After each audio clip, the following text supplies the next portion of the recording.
नमस्कार, मैं रफी और आप देख रहे हैं डीएनएन इंडिया। अजमेर शहर में यातायात व्यवस्था को सुगम और व्यवस्थित बनाने के लिए यातायात विभाग ने सोमवार को सख्त कार्यवाही करते हुए मुख्य बाजारों में अतिक्रमण के खिलाफ अभियान चलाया। गांधी भवन से मदार गेट, कवंडसपुरा और पड़ाव क्षेत्र में ट्रैफिक इंस्पेक्टर नीतू राठौड़ के नेतृत्व में यह अभियान चलाया गया। अजमेर शहर में यातायात व्यवस्था को सुगम और व्यवस्थित बनाने के लिए यातायात विभाग ने मंगलवार को सख्त कार्यवाही करते हुए मुख्य बाजारों में अतिक्रमण के खिलाफ अभियान चलाया। गांधी भवन से मदार गेट, कवंडसपुरा और पड़ाव क्षेत्र में ट्रैफिक इंस्पेक्टर नीतू राठौड़ के नेतृत्व में यह अभियान चलाया गया। कार्यवाही के दौरान उन दुकानदारों पर विशेष रूप से सख्ती बरती गई जिन्होंने अपनी दुकानों से 2 से 3 फीट आगे तक सामान फैलाकर अतिक्रमण कर रखा था। टीम ने ऐसे कई दुकानों का सामान जब्त किया। वहीं नो पार्किंग जोन में खड़े वाहनों के चालान भी काटे गए। ट्रैफिक इंस्पेक्टर नीतू राठौड़ ने बताया कि यह कार्यवाही शहर की यातायात व्यवस्था को सुचारू बनाने के उद्देश्य से की गई है। उन्होंने स्पष्ट किया कि आगे भी इस तरह के अभियान लगातार जारी रहेंगे ताकि बाजारों में आमजन को आवागमन में किसी प्रकार की परेशानी न हो। आज हमने गांधी भवन से मदार गेट से कवंडसपुरा से जय नमकीन होते हुए ये पड़ाव क्षेत्र का राउंड लेके जो भी दुकान वालों ने 2 फीट 3 फीट से आगे अपनी दुकानों पे सामान का अतिक्रमण कर रखा है उसको हटवाया और जो नो पार्किंग में खड़ी हुई व्हीकल उनके चालान किए और दुकान वालों का सामान हमने 60 पुलिस एक्ट के तहत जब्त किया है। ठेले वालों का भी सामान जब्त किया है। जो कम थोड़ा बाहर थे उनको समझाइश किए कि आगे से वो बाहर नहीं निकले। अब हम आगे प्लाजा और इस एरिया का भी राउंड लेके और इसको अतिक्रमण मुक्त कराने की कोशिश कर रहे हैं ताकि रोड पे लोगों को चलने में दिक्कत नहीं। अभियान क्या आज से शुरू हुआ, आगे भी चालू रहेगा? हम कोशिश कर रहे हैं कि जितना हो सके हफ्ते में 1-2 बार इस मार्केट का डेली करेंगे, लेकिन अलग अलग जगह चूज करके हम कोशिश कर रहे हैं कि इसको कंटिन्यू करें ताकि रोड पे व्यवस्था बनी रखे और ट्रैफिक व्यवस्था अच्छी से चले। तो आप कार्रवाई करते हो, उसके बाद वापस लगा देते हैं बाहर? जी सर, वापस लगा देते हैं, इनको समझाइश भी करते हैं। आज हमने सामान भी उठाया ताकि वापस नहीं लगा सके, पर हर जगह फिक्स पॉइंट नहीं लगा सकते। राउंड लेके हम कोशिश करें कि इस व्यवस्था को बनाए। अभी आगे करेंगे तो फिर हम थाने के साथ इनके खिलाफ कार्रवाई भी। अजमेर के दरगाह थाना क्षेत्र में पुलिस ने बड़ी सतर्कता दिखाते हुए एक संदिग्ध बदमाश को अवैध हथियार के साथ गिरफ्तार किया। पुलिस को मुखबिर से सूचना मिली थी कि तारागढ़ जाने वाले कच्चे रास्ते के पास एक युवक संदिग्ध हालत में घूम रहा है और किसी वारदात की फिराक में है। अजमेर में कांग्रेस की राष्ट्रीय प्रवक्ता पूजा त्रिपाठी ने प्रेस कॉन्फ्रेंस कर भारतीय जनता पार्टी पर तीखा हमला बोला। नारी शक्ति वंदन अधिनियम को लेकर उन्होंने बीजेपी को महिला आरक्षण विरोधी करार देते हुए कहा कि पार्टी की मंशा कभी भी इस बिल को पास कराने की नहीं थी।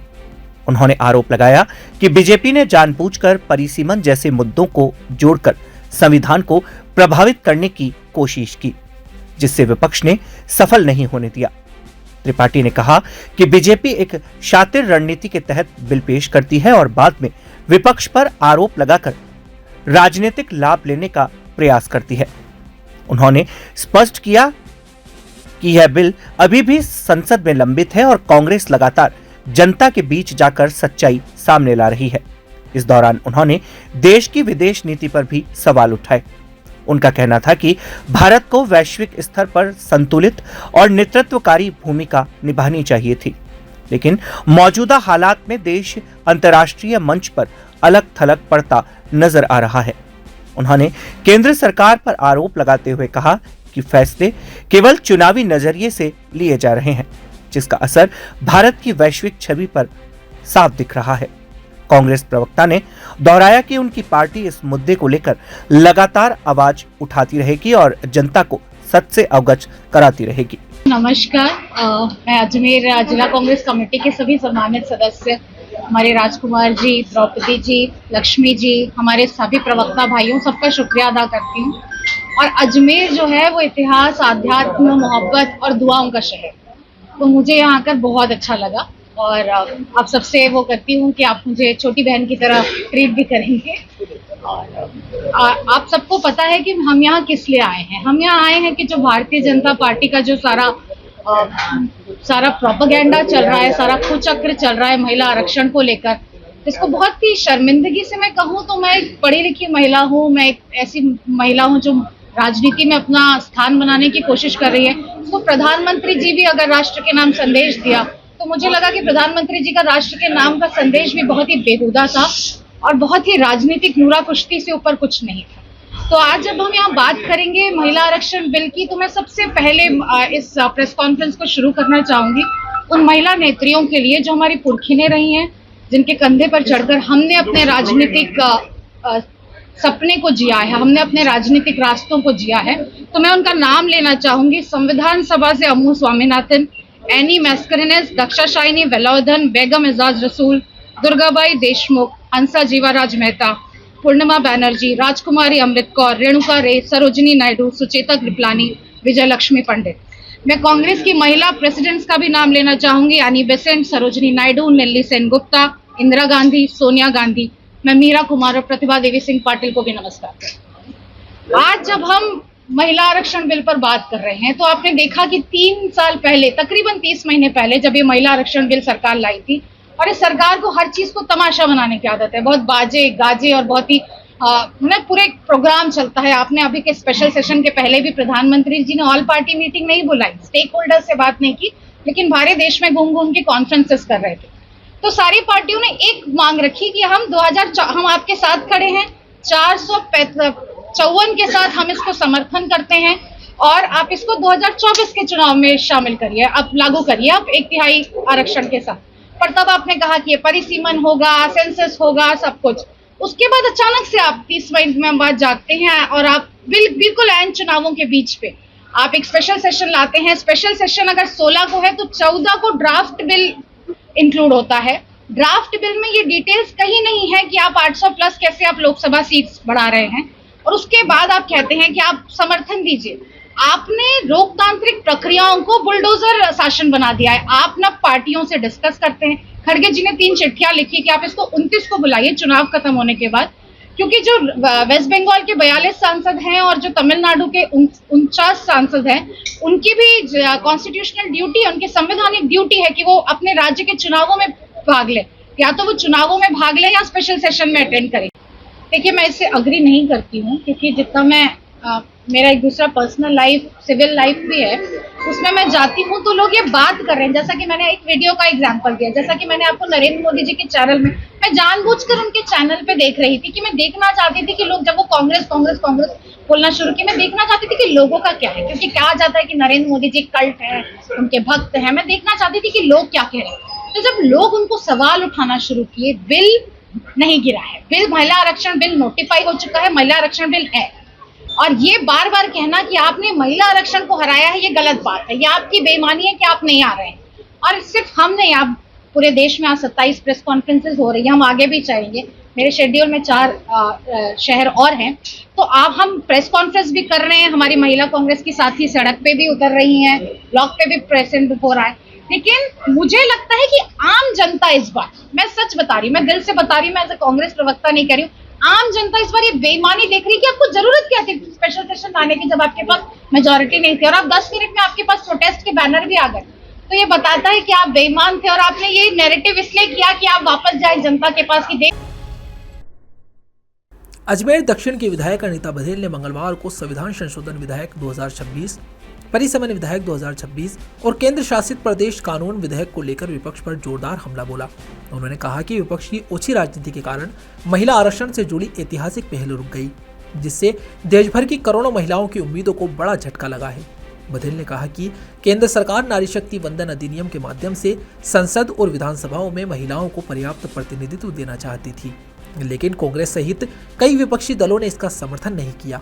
उन्होंने इसे लोकतंत्र के इतिहास का शर्मनाक पल बताते हुए कहा कि विधेयक रुकने के बाद विपक्ष का जश्न मनाना महिलाओं का सीधा अपमान है।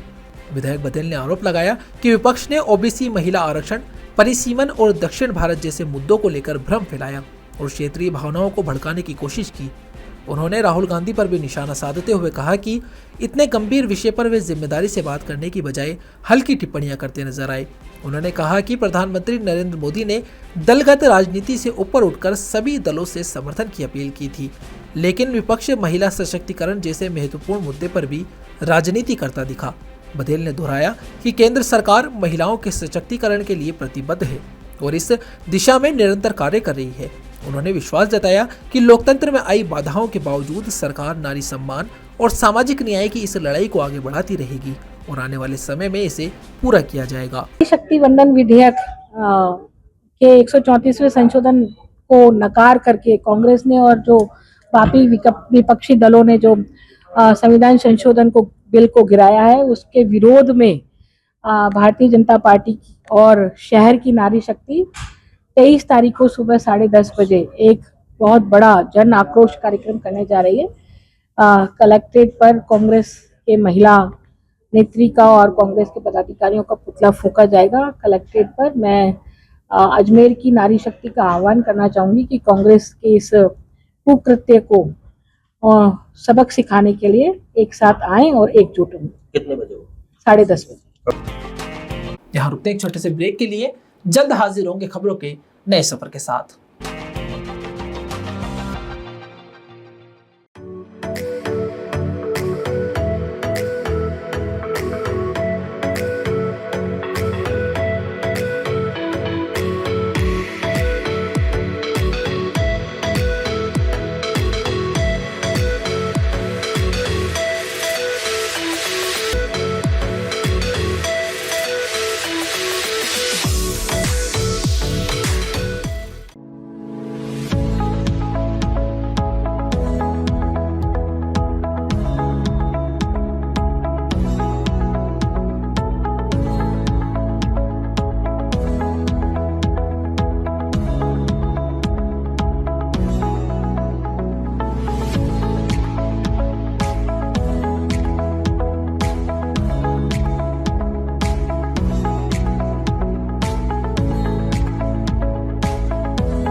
राजस्थान के प्रमुख पर्यटन और धार्मिक केंद्र पुष्कर स्थित खबात हाउस से इजरायली धर्मगुरु कड़ी सुरक्षा के बीच सहपरिवार विशेष विमान से अपने देश रवाना हो गए।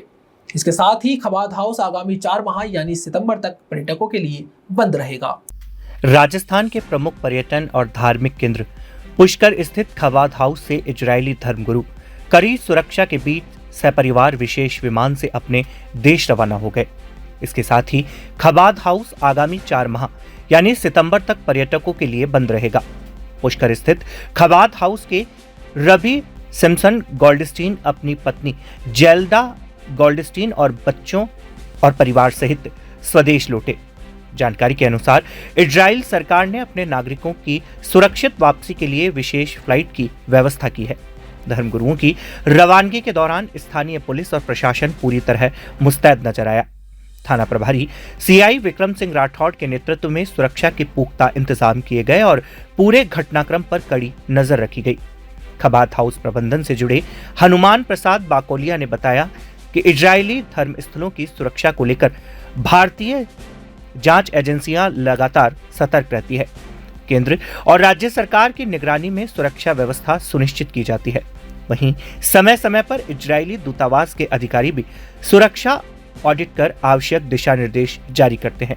उन्होंने बताया कि हालात सामान्य होने के बाद सितंबर माह में खबात हाउस को दोबारा पर्यटकों के लिए खोल दिया जाएगा। फिलहाल इस निर्णय से पुष्कर आने वाले विदेशी पर्यटकों खासकर इजरायली समुदाय में हलचल जरूर देखने को मिल रही है। ये इजराइल बेत खबात हाउस है जो इजरायली धर्म स्थल है। ये 4 माह के लिए आज दिनांक 20 अप्रैल को बंद हो गया ये 4 माह के लिए और वापस सितंबर में खोला जाएगा। और जब भी ये खुलता है तो यहाँ पे धार्मिक पूजा पाठ सांस्कृतिक प्रोग्राम वगैरह उनके हिसाब से जो है इजराइल पद्धति के हिसाब से उनके हिसाब से होती है। यहाँ धर्मगुरु उनकी पत्नी उनका परिवार करीब 8 माह तक यहाँ रहते हैं और इजरायली पर्यटकों के लिए यहाँ पे पूजा प्रार्थना वगैरह करते हैं और सामूहिक भोजन व्यवस्था साथ में करते हैं। पुलिस की क्या व्यवस्था? पुलिस यहाँ पे चाक चौबंद है। यहाँ पे सिक्योरिटी के डीएसपी से सिविल से और पुलिस थाना से क्यूआरटी डीएसपी करीब सभी पुलिस की सुरक्षा यहाँ पे तैनात होती है। हथियारबंद है, यहाँ पे चाक चौबंद रहेगी 4 माह के लिए। अजमेर में कांग्रेस की राष्ट्रीय प्रवक्ता पूजा त्रिपाठी ने प्रेस कॉन्फ्रेंस कर भारतीय जनता पार्टी पर तीखा हमला बोला। नारी शक्ति वंदन अधिनियम को लेकर उन्होंने बीजेपी को महिला आरक्षण विरोधी करार देते हुए कहा कि पार्टी की मंशा कभी भी इस बिल को पास करने की नहीं थी। उन्होंने आरोप लगाया कि बीजेपी ने जानबूझकर परिसीमन जैसे मुद्दे को जोड़कर संविधान को प्रभावित करने की कोशिश की, जिसे विपक्ष ने सफल नहीं होने दिया। अजमेर के दरगाह थाना क्षेत्र में पुलिस ने बड़ी सतर्कता दिखाते हुए एक संदिग्ध बदमाश को अवैध हथियार के साथ गिरफ्तार किया। पुलिस को मुखबिर से सूचना मिली थी कि तारागढ़ जाने वाले कच्चे रास्ते के पास एक युवक संदिग्ध हालत में घूम रहा है और किसी वारदात की फिराक में है। सूचना मिलते ही पुलिस टीम मौके पर पहुंची। पुलिस को देखते ही आरोपी भागने लगा, लेकिन घेराबंदी कर उसे पकड़ लिया गया। तलाशी के दौरान उसके पास से धारदार हथियार बरामद हुआ। पूछताछ में आरोपी ने अपना नाम रमजान अली निवासी दरगाह बाजार बताया। पुलिस रिकॉर्ड के अनुसार आरोपी के खिलाफ पहले से हत्या, आर्म्स एक्ट सहित कई गंभीर मामले दर्ज है। फिलहाल पुलिस आरोपी से गहन पूछताछ कर रही है और यह पता लगाने का प्रयास किया जा रहा है कि वह किसी बड़ी वारदात की योजना बना रहा था या नहीं। आरोपी को न्यायालय में पेश कर आगे की कार्यवाही की जाएगी। कल 20 तारीख को जाब्ते के साथ मैं गश्त में था, वहाँ दायदीन के झोंपड़ा के आसपास पहुंचे। वहाँ पर इतला मिली कि एक व्यक्ति है जो हाथ में धारदार छुरा ले रखा है और ऊपर घूम रहा तारागढ़ कच्चे रास्ते। जिस पे हम जाब्ते के साथ में वहाँ पहुंचे। तारागढ़ रोड जो मीठा नीम के ऊपर कच्चा रास्ता है, वहाँ ऊपर चट्टान की तरफ हमारे उदय के भागने लगा, जिसको पुलिस ने हमारे जाब्ते की मदद से हमने उसको पकड़ा। हाथ में छुरा था धारदार। उसको पूछा तो कहा कि यहीं से लेकर आया हूँ, यहीं का लाखन कोटड़ी का रहने वाला हूँ। लाइसेंस वगैरह परमिट पूछा तो उसके पास में नहीं होना पाया गया। क्या नाम है इसका? रमजान अली उर्फ रमजानी नाम है, पिताजी का सफीउल्लाह है और सूरतराम का चौक लाखन कोटड़ी रहने वाला, उम्र 27 साल। पहले भी इसके आर्म्स एक्ट का मुकदमा दर्ज है, 2 एक्साइज के है, 4-5 जुए के मुकदमे है। आपराधिक प्रवृत्ति का व्यक्ति है ये कोई वारदात की फिराक में था क्या? हाँ, वारदात की फिराक में तो पूछताछ में तो उसने ऐसे नहीं बताया, लेकिन बिना लाइसेंस एक धारदार 30 सेंटीमीटर छुरे को लेकर या नगर निगम सीमा में घूम रहा था। संज्ञा अपराध किया इसने। हाँ। यहाँ रुकते एक छोटे से ब्रेक के लिए, जल्द हाजिर होंगे खबरों के नए सफर के साथ।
तीर्थनगरी पुष्कर में आयोजित 43 दिवसीय शत गायत्री पुरस्चरण महायज्ञ का समापन सोमवार को भव्य और आध्यात्मिक माहौल में हुआ।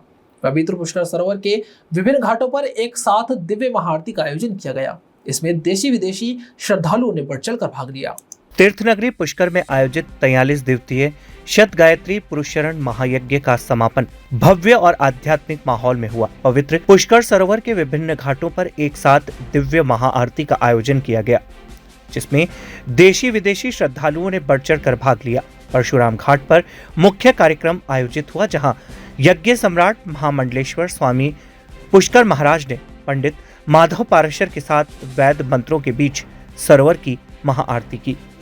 इससे पूर्व विधि विधान से पूजन और दुग्धाभिषेक किया गया तथा पूरे घाट को आकर्षक सजावट और सुगंधित इत्र से महकाया गया।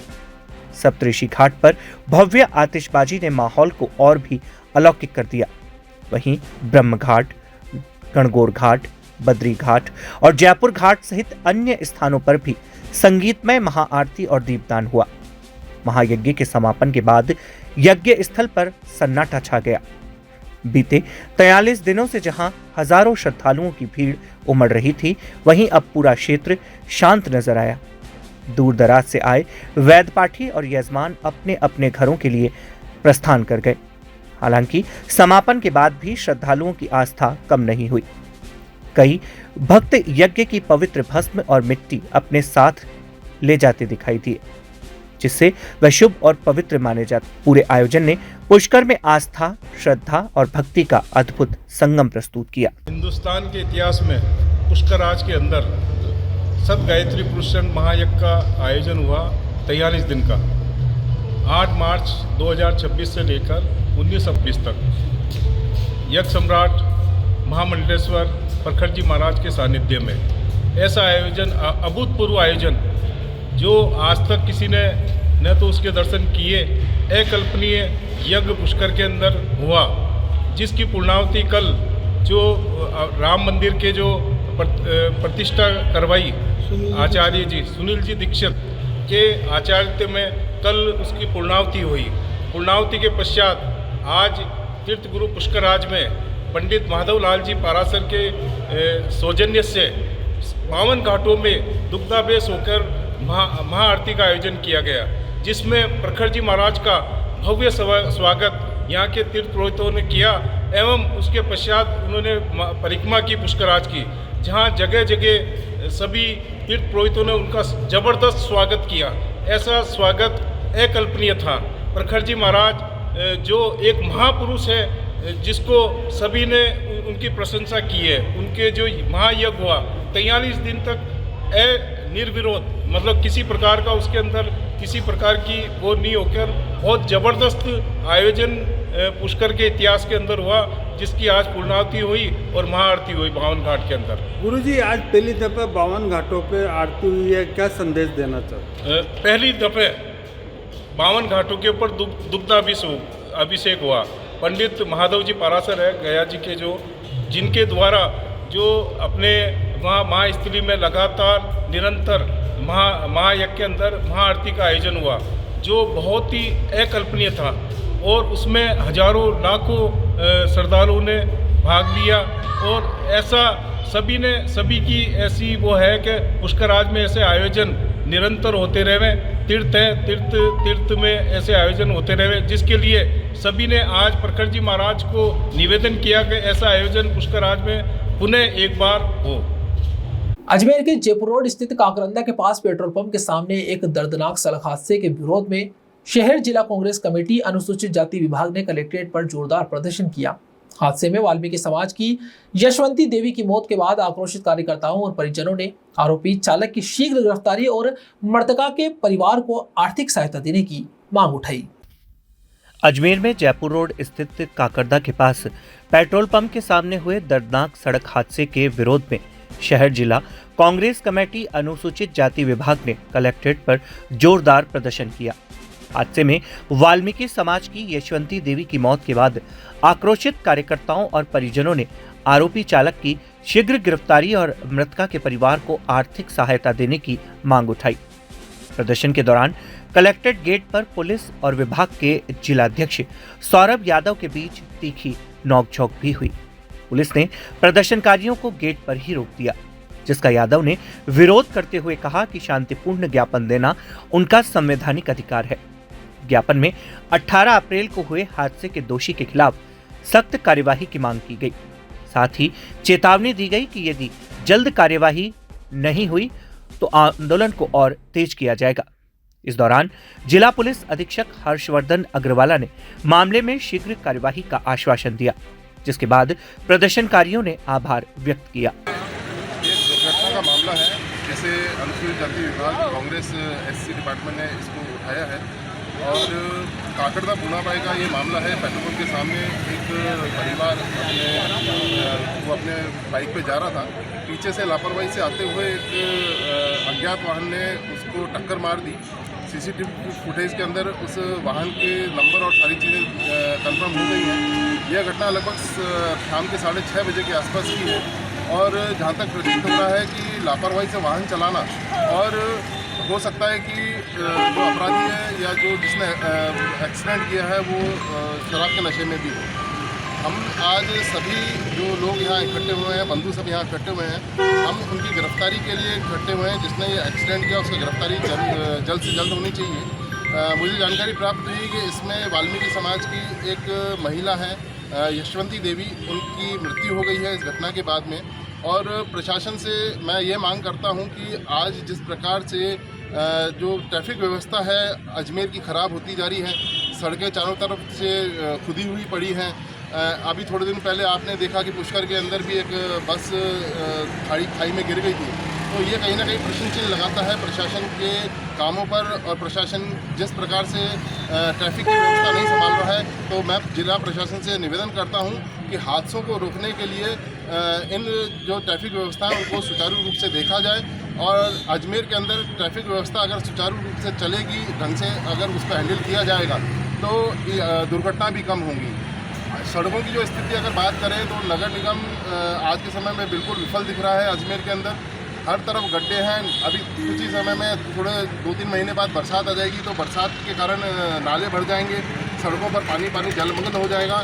लेकिन जो जिला प्रशासन है वो इसकी तरफ पूरी तरह से ध्यान नहीं दे रहा है। सड़कों का ऊपर जो ट्रैफिक पुलिसों की जो ड्यूटी है वो सही तरह से मुस्तैद होनी चाहिए। मेरा आपके चैनल के माध्यम से प्रशासन से सिर्फ एक ही निवेदन है कि इस तरह के हादसों को कम करने के लिए अपनी पुलिस को पूरी तरह से मुस्तैद रखें, और जो नगर निगम है उससे मांग है कि खबरों के सफर में अभी सिर्फ इतना ही। फिर हाजिर होंगे खबरों के नए सफर के साथ। तब तक के लिए दीजिए इजाजत। नमस्कार।